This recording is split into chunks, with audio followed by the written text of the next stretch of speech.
আজকাল আর এই বাজারে আসতে মন চায় না। কেন গো গোপাল দাদা, কি হয়েছে?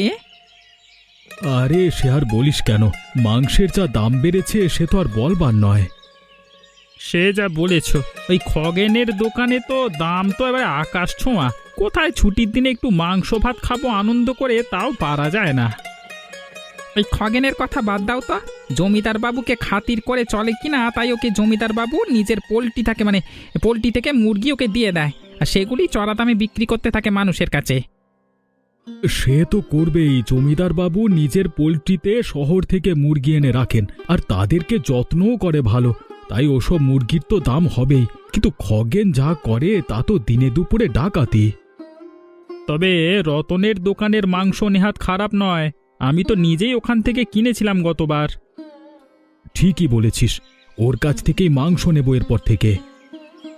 আমিও তো বেশ কয়েকজনকে বললাম ওই খগেনের কাছ থেকে মাংস না কিনে রতনের কাছ থেকে কিনে, মানে আমাদেরই লাভ আর ছেলেটার একটু টাকা পয়সা আয় হবে। হ্যাঁ, তাই জন্যই সাহায্য আর কি। চল তাহলে আজকে রতনের দোকান থেকেই মাংস কিনবো। আর এই খগেনকে উচিত শিক্ষা না দিলে চলছে না, বাজারকে যেন মাথায় করে রেখেছে। আমাদের গ্রাম আর পলাশপুর গ্রামের মানুষ ওর মাংস কেনে, আর হরিপুর গ্রামের লোকেরা কেনে রতনের কাছ থেকে। আমাদের গ্রামের লোকেদের ঠিকমতো বোঝাতে হবে, দিলেই খগেনের কাস্টমার কমবে। আরে শুধু খগেনকে দোষ দিয়ে কি হবে? ও কি একাই টাকা ভোগ করে নাকি? কিছু অংশ তো ওই জমিদার বাবুকেও দেয় খুশি করবার জন্য। সে আর বলতে, নয়তো সপ্তাহে সপ্তাহে জমিদার বাড়িতে ওরকম আনন্দ অনুষ্ঠান চলে, এমনি এমনি কি সবই ওই 2 নম্বরই পয়সার খেলা। ওগুলোকে সব বন্ধ করতে হবে, আগে চল মাংসটা কিনি গিয়ে। কি রে রতন, ভালো আছিস? আরে গোপাল দা যে, অনেকদিন পর আমার দোকানে কি মনে করে? মানুষ ঠকলে ঠিক পথে আসে রে ভাই। ওই খগেনের দোকানে কিনে কিনে আমরা তো ফকির হতে বসেছি এক প্রকার, তাই এরপর থেকে ঠিক করেছি আমরা তোর দোকান থেকেই মাংস কিনবো। হ্যাঁ একদম, আর আমাদের গ্রামের লোকেদেরও তোর দোকান থেকে মাংস কিনতে বলবো। তোমরা যে আমার কি উপকার করলে তার বলে বোঝাতে পারবো না, তোমাদের জন্যই তো আমরা বেঁচে আছি। বলো কত কিলো দেব? আমাকে 2 কিলো। আমাকে আর রমেশকে 1.5 কিলো করে দে। বেশ বেশ, একটু বসু দিয়ে দিচ্ছি।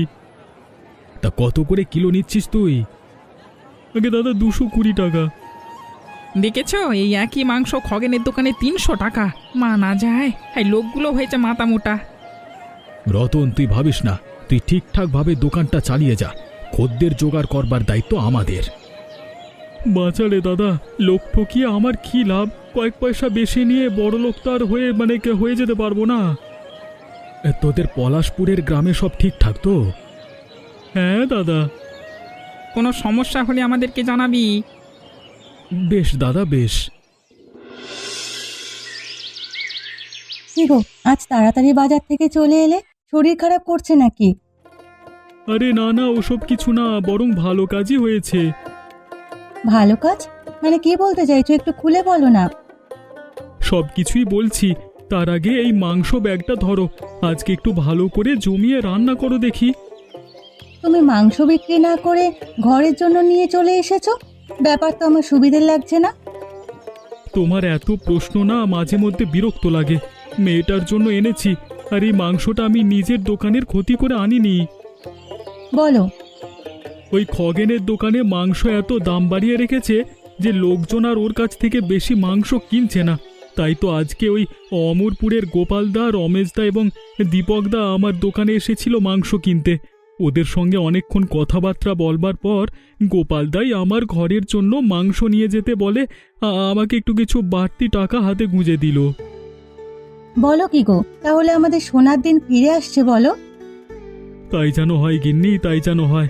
কতদিন থেকে চাইছিলাম যে এই মেয়েটাকে একটু কিছু ভালো মন্দ খাওয়াবো, কিন্তু বাজারে যা অবস্থা চলছিল তার বলবার নয়। চারিদিকে এত ধার দেনা, এগুলো হয়তো তাড়াতাড়ি শোধ করতে পারবো। তুমি অযথা এত বেশি চিন্তা করো না, সব ভালোই হবে। তুমি ভালোভাবে কাজ করলেই ঠাকুর তোমার উপকার করবে। তুমি শুধু শুধু কোনো ঝামেলায় জড়াতে যেও না। ওই খগেন কিন্তু সুবিধের নয়। ঠিকই বলেছ, গোপালদা তো এও বলেছে যে ওর গ্রামের বেশিরভাগ খদ্দেরদের বলবে যে আমার দোকান থেকে মাংস কিনতে। এবারে রোজগারটা একটু ভালোই হবে মনে হচ্ছে। সামনে পুজোও আসছে, হইচই করে কাটানো যাবে, কি বলো? সে তো ঠিকই। ঠিক আছে, তুমি যাও, রান্নাটা চাপাও গিয়ে। গোপালদা, আমাদের কিন্তু কাজটা বেশ জব্বর হয়েছে বলতে হবে। খগেনটাকেই দাওয়াই দেওয়া গেছে। হ্যাঁ, কেন রে, কি হয়েছে? আরে তুমি শোনোনি? না তো। আরে আমরা রতনের দোকান থেকে মাংস কিনবার পর আরো অনেকেই রতনের দোকানে গিয়েছিল মাংস কিনতে। তা খগেনের অনেকটাই কাস্টমার হাতছাড়া হয়ে গেছে। খগেন তো পুরো পাগল হয়ে যাওয়ার মতো অবস্থা। বলিস কি রে, এ তো দারুণ সুখবর। ওই যে দাদা খগেন আসছে। এ চুপচাপ থাক, দাঁড়া। খগেন, খগেন এদিকে শোন।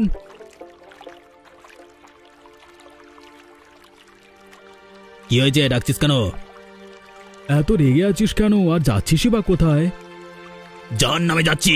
আমার ক্ষতি করে এখন এখানে বসে আমার সঙ্গে মস্করা করছো? চ্যাংড়ামি! তোরা কি ভেবেছিস আমার খদ্দেরকে ভাঙিয়ে নিয়ে চলে গেলে আমি ভয় পেয়ে যাবো? এই সে যে যাকে ভয় পেয়েছে সে তো দেখাই যাচ্ছে। হ্যাঁ, আরে দাঁড়া না রে রমেশ। তা খগেন, তুই যে আমাদের কাছ থেকে এত চড়া দাম নিতিস মানুষের, মানে মাংসের, তখন যে আমাদের ক্ষতি হতো তার বেলায়। ভাগ্যিস রতনের দোকানটাও আছে, হয়তো তোর কাছ থেকে মাংস কিনতে কিনতে আমরা বিক্রি হয়ে যেতাম। তোদের মজা না দেখি আমার শান্তি নাই রে। তোদের এই রত্নার দোকান কতদিন থাকে সেটাই দেখবো।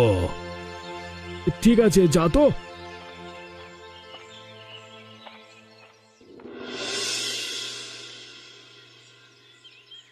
কিরে, তোর মুখটা আজকে এরকম বাংলার 5 হয়ে আছে কেন? বাজারে বিক্রি ভালো হয়নি নাকি? বিক্রি আর হবে কোত্থেকে?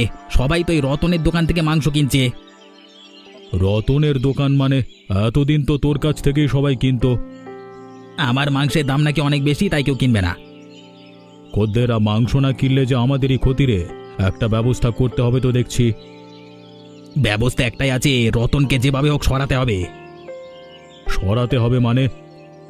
এই পৃথিবী থেকে সরিয়ে দিতে হবে। সোজা ভাষায় বলতে গেলে খুন করতে হবে। কিসব উল্টো পাল্টা কথা বকছিস? তোর মাথা ঠিক আছে? এছাড়া আর আমাদের হাতে অন্য কোনো উপায় নেই। রতনের দোকান না থাকলে সবাই আবার আমার দোকানে এসে ভিড় জমাবে। কিন্তু কাজটা করবে কে? কেন আমি? তুই পারবি? আজকে রাত্রি ওকে আমি শেষ করে ফেলবো। আপনি শুধু পুলিশের ব্যাপারটা দেখে নেবেন। ঠিক আছে, ওসব নিয়ে তোকে ভাবতে হবে না, কিন্তু কাজটা করবি কি করে? রতন আজকে বিকেলে শহরের দিকে গেছে, ফিরতে রাত হবে। ফেরবার পথে ওই নদীর কাছে আসলেই আমি ওর কাজ শেষ করে দেব। দেখ, সাবধানে কর কিন্তু। আরে হ্যাঁ হ্যাঁ, ওসব নিয়ে ভাববেন না। আজকে শহর থেকে ফিরতে অনেকটাই দেরি হয়ে গেল। নীলিমা বোধহয় এতক্ষণে ঘুমিয়ে পড়েছে। আবার কালকে সকালে দোকান খুলতে হবে যে। যাই, একটু নদীর ধারে গিয়ে হাওয়া খেয়ে বাড়ি যাব। এই যে দাদা, শুনছেন? কে কে আপনি? আমি যেই হই না কেন, আপনাকে ডাকছি যখন দাঁড়ান না। আপনি কে আগে তো বলবেন। আরে এ কি, আপনি আমার হাত ধরে টেনে নিয়ে যাচ্ছেন কেন? মুখটা থেকে চাদরটা সরিয়ে ফেলুন। কোনো কথা বলবেন না, যেখানে নিয়ে যাচ্ছি যাবেন। আরে এ তো নদীর কাছে এনে দাঁড় করালেন, করতেটা কি চাইছেন আপনি? এবারে চিনতে পারছিস? খগেনদা, তুমি আমাকে এখানে ধরে আনলে কেন? তোর যে যাওয়ার সময় হয়ে গেছে রত্না। মানে?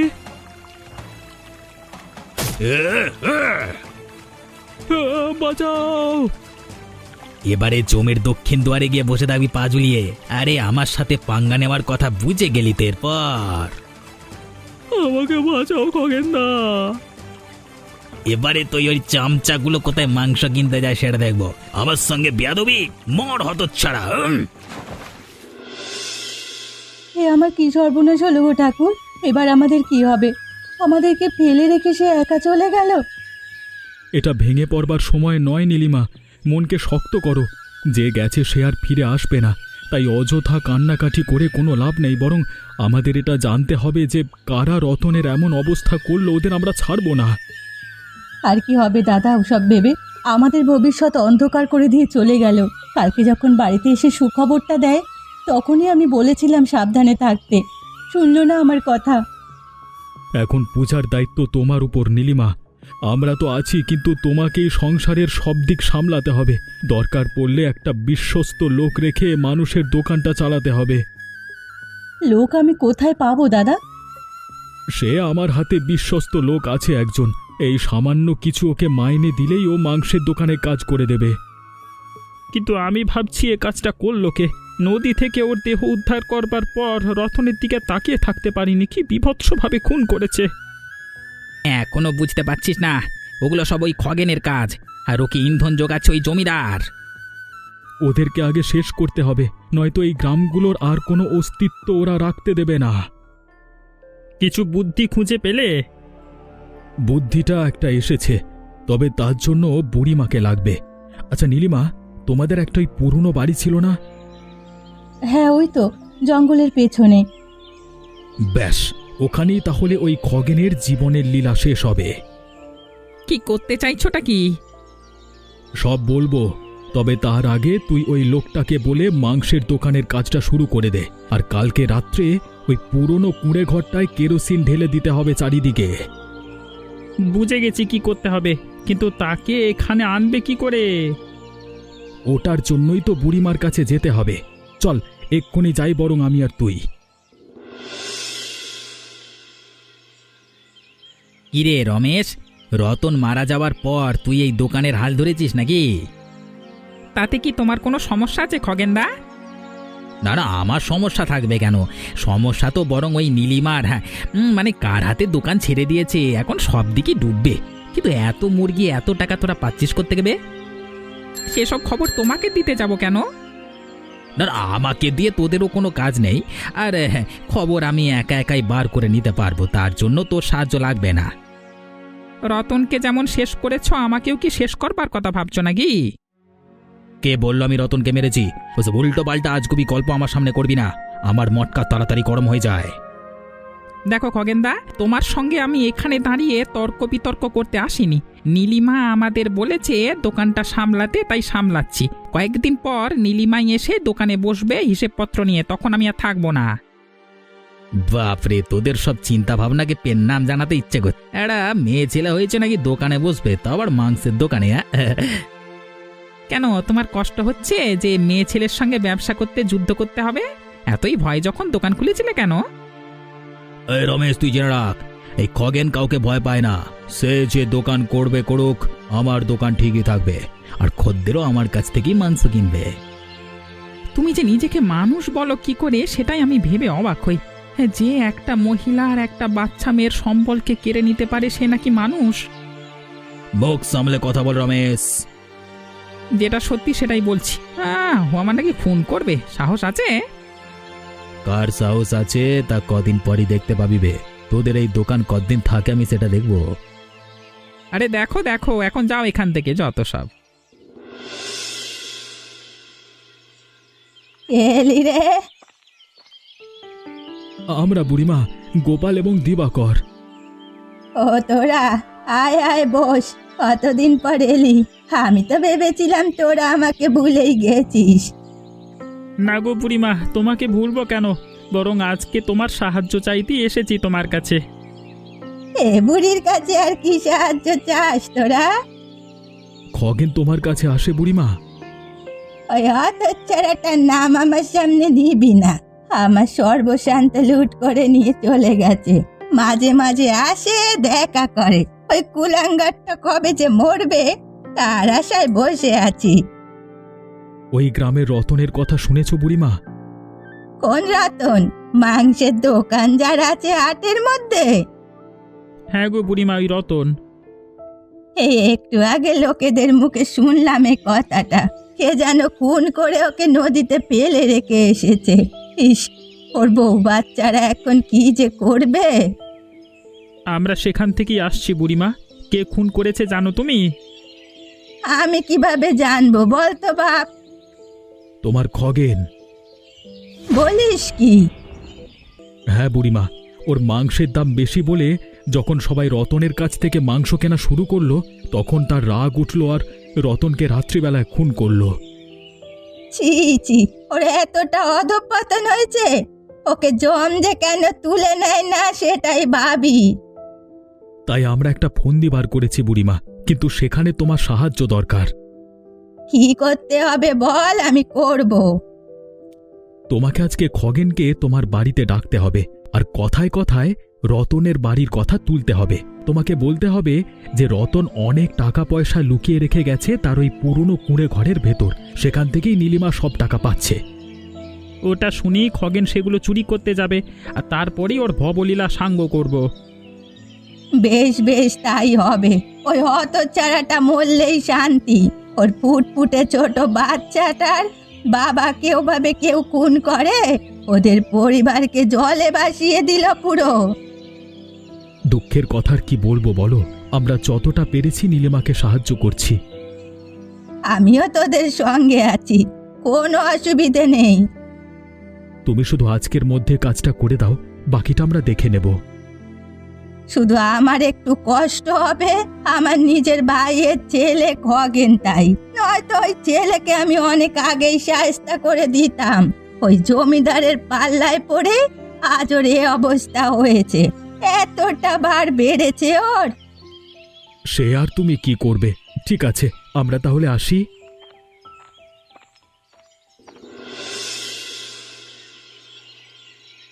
কি গো পিসিমা, আজকে হঠাৎ আমাকে তলব করে ডাকা, তা কি ব্যাপার? কেন আমি ডাকতে পারি না? কতদিন দেখিনি, তাই ভাবলাম একবার তোকে আসতে বলি। তোমার কাছেও বা এমনিতেও আসতাম। তাতে দোকানপাট কেমন চলছে? ভালোই, কেন বলো তো? না, এমনি জিজ্ঞাসা করলাম। আসলে অনেকের কাছ থেকে অনেক খবর পাচ্ছি তো, তাই ঠিক বুঝতে পারছি না। কিসের খবর বলো তো? আরে ও পাড়ার রতন, যার মাংসের দোকান আছে হাটে, সে নাকি খুন হয়েছে শুনলাম। ও, তার মানে আমার নামে তোমার কাছে এসো নালিশ করতে হয়েছে? হ্যাঁ, তা কে করেছে শুনি? নালিশ আবার কে করবে? অনেকের মুখেই তো বলা বলি করছিল তোর নাম, তাই। ওসব বাজে কথা, আমার কোনো দায় পড়েনি ওকে খুন করবার। ওসব কথায় বেশি পাত্তা দিও না তো। তাই রতনের দোকান চলছে কেমন এখন? ওটাই তো আশ্চর্যের, কালকে রাত্রে রতন খুন হলো, অথচ আজকে বেশ কয়েকটা মুরগি কিনে এনে নতুন একজনকে কাজে লাগিয়ে দোকান চালু হয়ে গেছে। তাহলে আমি যা শুনেছি সব সত্যি? কি শুনেছো তুমি? এই শুনলাম রতন নাকি অনেক টাকা পয়সা সঞ্চয় করে রেখে গেছে, সেগুলো লুকিয়ে রেখে গেছে তার ওই পুরনো কুড়ে ঘরের ভেতরে। নীলিমা সেখান থেকেই নাকি টাকা পয়সা সব নিচ্ছে এখন। আচ্ছা, এই ব্যাপার তাহলে। হ্যাঁ, তা তুই আর এসবে বেশি ঢুকতে যাস না। না না, আমি নিজের দোকান সামলাতে হিমশিম খাচ্ছি, আর লোকের পরিবারে অত নাক গলি আমার কাজ নাই। ঠিক আছে, আমি চলি বরং এখন এখান থেকে। এসেছিস যখন একটু খাওয়া দাওয়া করে যা। না গো, পরে এসে খাবো, চলি। হ্যাঁ,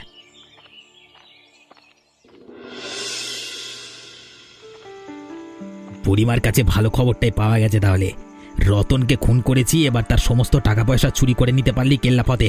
আমাকে আর দেখে কে? এই গ্রামে তখন মাংসের দোকান শুধুমাত্র আমারই থাকবে, আমিই রাজ করব। সবাই তো ঘুমিয়ে গেছে দেখছি, এত রাত্রে জেগেও বা থাকবে কে?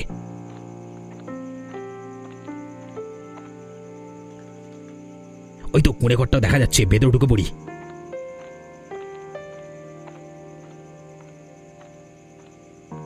চারিদিক এত অন্ধকার, না টর্চটা জ্বালি। মার মার, মেরে দে।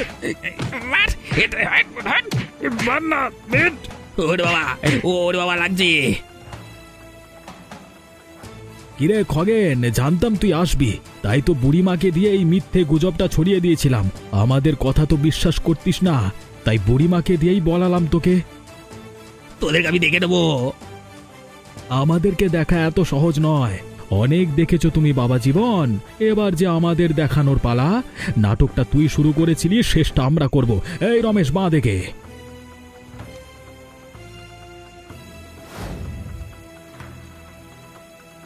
ভালো করে বেঁধেছিস তো? দেখ আবার খুলে যেন না যায়। কোনো চিন্তা নেই, এবার আর একটা কাজ বাকি আমাদের।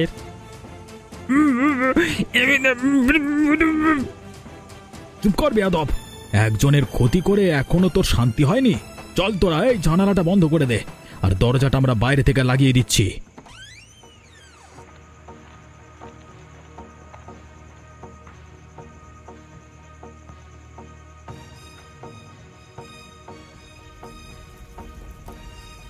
ব্যাস, খেল খতম। এবার ওই জমিদারটাকে শায়েস্তা করতে পারলি আর কোনো চিন্তা নেই। ওর ব্যবস্থাও আমি করে ফেলেছি। জমিদারের লোককে টাকা খাইয়ে আমি বলে দিয়েছিলাম যে খগেন সব মুরগি নিয়ে রাত্রেবেলা বেরিয়ে যাবে। সেটা শুনে জমিদার হয়তো এখন খগেনের দোকানে এসে মুরগিগুলো সরাচ্ছে। তাহলে তো আমাদের এক্ষুনি হাটের দিকে যাওয়া দরকার। সে তো যাবই। দিবাকর, তুই একটা কাজ কর, রতনের সাইকেলটা নিয়ে পুলিশ স্টেশনে যা। ওদেরকে বলা আছে আমার নাম করলেই পুলিশেরা চলে আসবে তোর সঙ্গে। ওদেরকে হাটে নিয়ে পৌঁছে যাবি। আর রমেশ, তুই এখানে আগুন নেভানোর ব্যবস্থাটা করে ফেল, দিয়ে তারপর হাটের দিকে চলে আসিস। আমি যাই। আরে তাড়াতাড়ি তালাটা ভাঙ না রে হতচ্ছাড়া, এতক্ষণ দেরি কেউ করে? সে খগেন মুরগিগুলো বার করে নিয়ে পালিয়ে গেল কিনা কে জানে। আরে আরে এই তো তালা খুলে গেছে। এবার যা যা যা, ভেতরে যা, মুরগিগুলোকে বার করে আন, তাড়াতাড়ি যা। শেষমেশ জমিদার মশাই, আপনি চুরি করা শুরু করলেন? কে? আমি গোপাল। ও আচ্ছা গোপাল, তুই এত রাত্রে এখানে কি করতে? আপনি কি এখানে রাত্রি ভ্রমণ করতে এসেছেন? আমার সঙ্গে তর্ক করতে যাস না, আমি জমিদার, যখন ইচ্ছে যেখানে খুশি যেতে পারি। হ্যাঁ, আবার যখন ইচ্ছে করবে যার তার দোকান ভেঙে চুরিও করতে পারেন। কে চুরি করেছে? আমি। তা নয় তো আর কি করছেন এটা? ওদিকের কাজ শেষ করে চলে এসেছি গোপালদা। বাহ, দিবাকর হয়তো পুলিশ নিয়ে পৌঁছে যাচ্ছে। রমেশ, তুই এক কাজ কর, তুই গিয়ে ওই সাগরেদটাকে ধর, আর আমি এই জমিদারকে বেঁধে ফেলছি। বাকি কথা কালকে গ্রামের সামনে হবে। ঠিক আছে গোপালদা। এটা কিন্তু তুই ভালো করছিস না।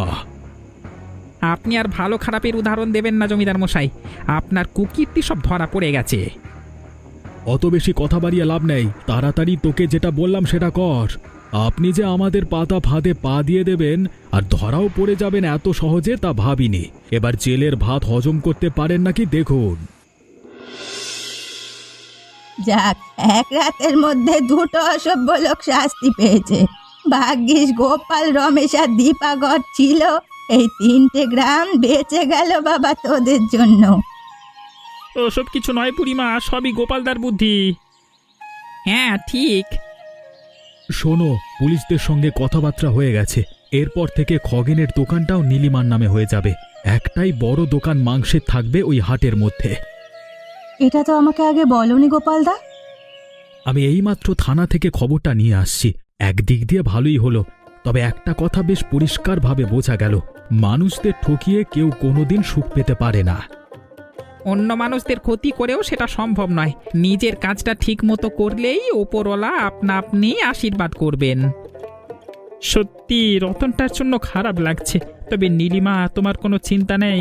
যখনই কোনো সাহায্যের দরকার পড়বে আমাদের কাছে চলে আসবে। আমরা যথাসাধ্য চেষ্টা করব, আর পূজার লেখাপড়ারও কোনো সমস্যা আমরা হতে দেব না।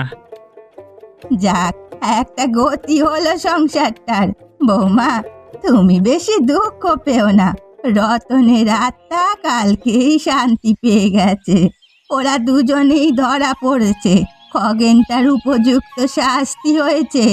ওর পুড়ে মরাই উচিত ছিল। একদমই তাই। রতন ওপর থেকে সব দেখছে, সব ভালোই হবে। হ্যাঁ, এবার ওর শ্রাদ্ধ শান্তির একটা ব্যবস্থা করতেই হবে।